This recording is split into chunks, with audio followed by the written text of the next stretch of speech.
Le Burkina est depuis hier un navire sans capitaine. Difficile de dire qui dirige désormais le pays des hommes intègres. L'armée annonce une transition. Compaoré refuse de démissionner. Confusion totale.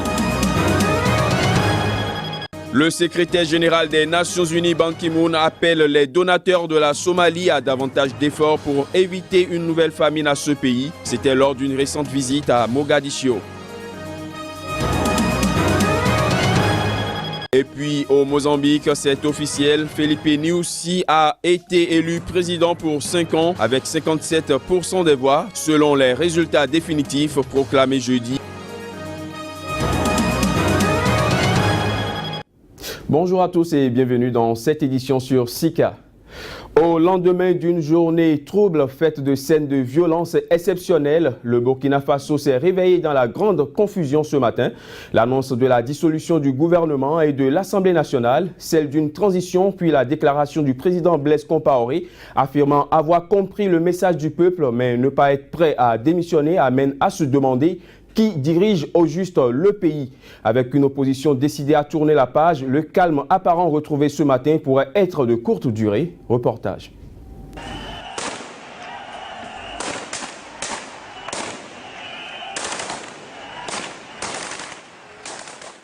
Une journée d'émeute avec à la clé des infrastructures publiques dont l'Assemblée nationale incendiée, des résidences ministérielles saccagées, des violences en province, l'annulation du projet de loi portant révision de la constitution burkinabé, le 30 octobre aura été mouvementé au Burkina Faso.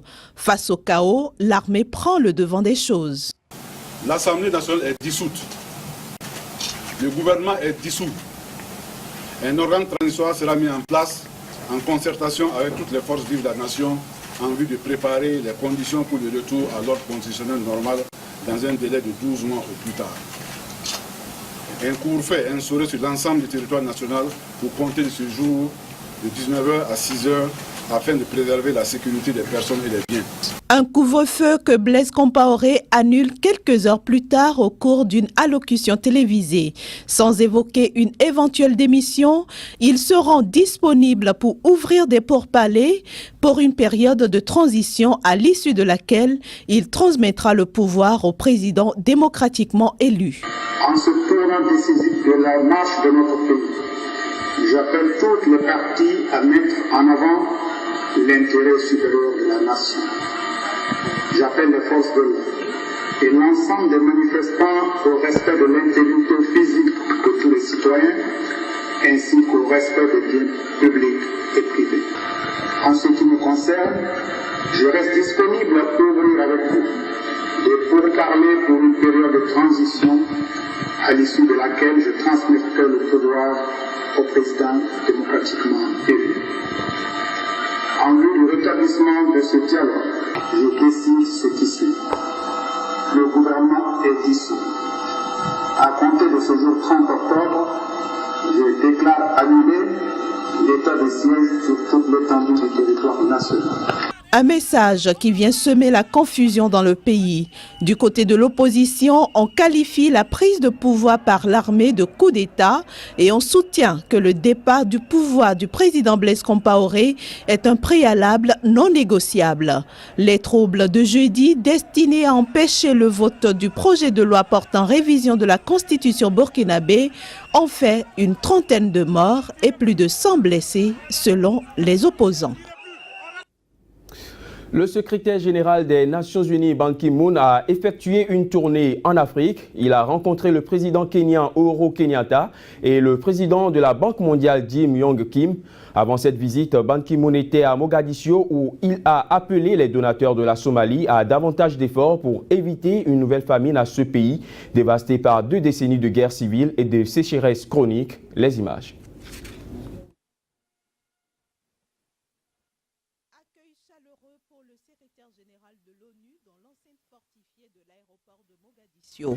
Accompagné du président de la Banque mondiale, Ban Ki-moon est allé apporter son soutien au chef de l'État somalien, dont le pays frôle, selon lui, une nouvelle famine. Je suis très inquiet à cause de la situation humanitaire dans ce pays. Plus de 3 millions de Somaliens ont besoin d'assistance humanitaire et malheureusement ce nombre est en train d'augmenter. J'encourage vivement les particuliers qui font des donations à augmenter leurs contributions pour éviter une nouvelle famine en Somalie. Pour sauver le pays, le président de la Banque mondiale lance un nouveau fonds. D'autres institutions internationales et pays sont appelés à y contribuer. Aujourd'hui, je suis heureux de lancer un fonds en multipartenariat avec l'Union européenne, le Royaume-Uni et la Suède, avec des engagements de 110 millions de dollars de nos 3 premiers partenaires. Le fonds est important pour le développement et la construction de la Somalie. Une initiative que le président somalien accueille avec gratitude, tout en saluant la richesse des discussions menées avec ses hôtes. Nous nous sommes mis d'accord pour pousser la Somalie dans la bonne direction, celle que la Somalie a décidé de prendre. Je me réjouis de leur soutien et je me réjouis aussi de leur arrivée ici en Somalie. Je voudrais dire merci au nom de la nation tout entière. La dernière visite de Ban Ki-moon à Mogadiscio remonte à décembre 2011. C'était alors la première visite d'un secrétaire général de l'ONU en près de 20 ans. C'est désormais officiel, les résultats des élections au Mozambique sont connus. Philippe Nyusi, ministre de la Défense depuis 2008 et candidat du parti Frelimo au pouvoir depuis 39 ans, a été élu président pour 5 ans, selon les résultats définitifs proclamés jeudi par la Commission nationale électorale. Philippe Nyusi, 55 ans, remporte la victoire avec 57% des voix, loin du score du président sortant Amando Guebuza, qui avait été réélu avec 75% en 2009, mais témoignant de la résistance du Frelimo auprès des électeurs, malgré une lassitude de la population face à la pauvreté et au manque d'emplois persistants.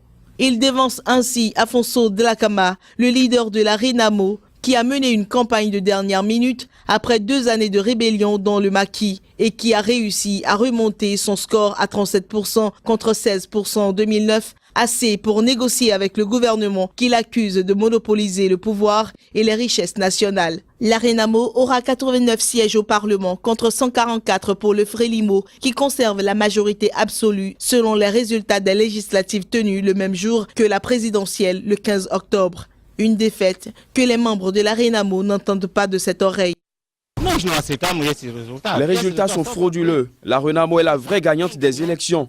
Nous allons nous plaindre parce que nous savons que le peuple a voté pour la Renamo. Depuis le début, ces élections n'ont pas été pacifiques. Même la façon dont le matériel électoral a été envoyé à l'étranger n'a pas été transparente.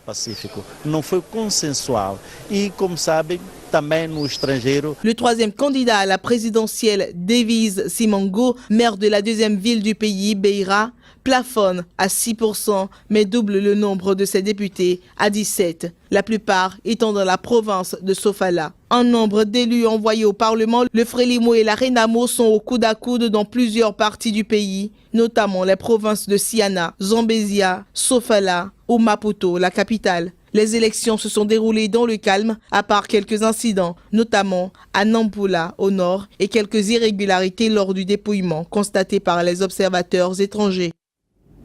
L'Afrique du Sud a rendu hommage ce jeudi au capitaine de son équipe nationale de football, Senzo Meyiwa, abattu dimanche par des cambrioleurs. C'était lors d'une cérémonie dans un stade de Johannesburg. Reportage.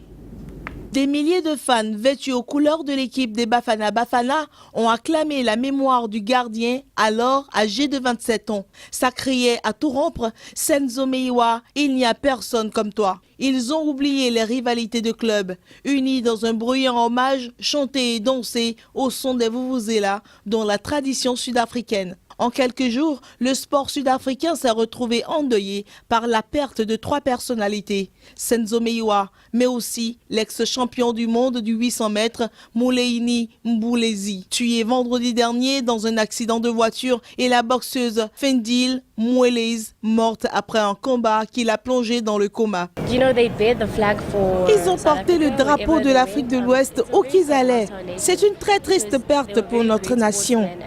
Parce que c'était de grands sportifs. Et savoir qu'ils sont morts l'un après l'autre, ça me fait réfléchir. Mais c'est une très triste perte.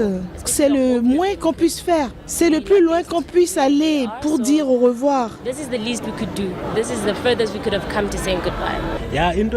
La raison pour laquelle je suis venu ici, c'est pour dire au revoir à Senzo Meïwa. Et parce que je soutiens les Orlando Pirates, je devrais m'assurer que je sois là pour aider les familles et les amis à tourner la page. Plus de 17 000 personnes ont été victimes d'homicides l'an dernier en Afrique du Sud, mais la personnalité de Meïwa, tué alors qu'il passait son dimanche chez sa petite amie dans la grande banlieue de Johannesburg, a bouleversé le pays.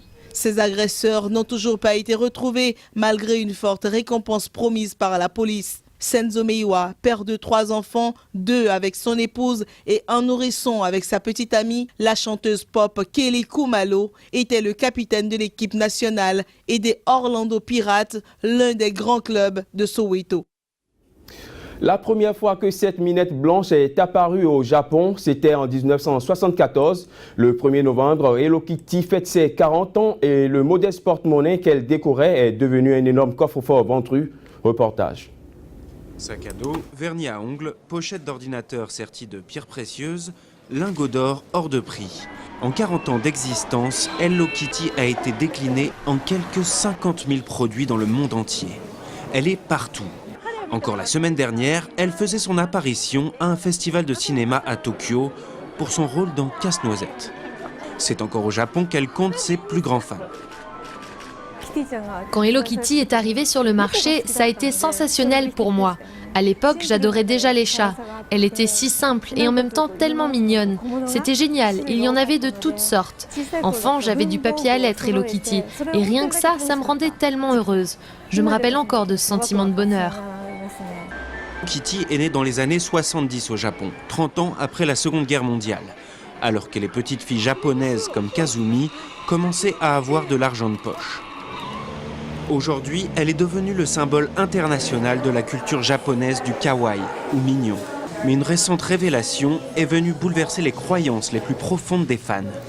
La société Sanrio, qui commercialise la licence du personnage culte, a annoncé avec fracas qu'il ne s'agissait pas d'un chat, mais d'une petite fille anglaise.